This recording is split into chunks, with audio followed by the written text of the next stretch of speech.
Assalamu alaikum, жалпы YouTube көршілер, амасарбы туғандар. Бүгін 23 август 2024 жыл. Ноқаттағы соғандар, бүгінгі жұмаңыздар барыңыздардың марек болсын. Түштен кейінгі курс бүгін қандай болып қалды достар? Чоғыл көріңіз, бірден лайк басып қойыңыздар, комментарийге жазып, каналымызға сөз хатталып. Алеми банк Азия банкта 0925 кече ушул 0920 бүгін уже 50 деген қосылып баштады. Бұйырса жақсы ниет қылабыз. Көтеріп қалар деген ниеттебіз. Бұйырса бірге шығып қалар. Жақсы ниет қылайлы достар. Ал эми админкаларда қандай болып қалды? Админкаларда чоң көрөбүз. 0920 екен. Жақсылап көрүнүп жатабы достар. Көрүнгөн болса комментарийге жазып коюңуздар.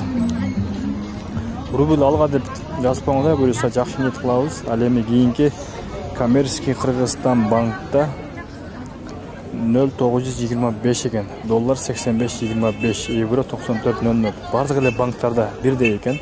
Ал эми Байчин банкта дагы 925 екен, 0925 тугандар. Мына ушундай сат форматта калыңыздар.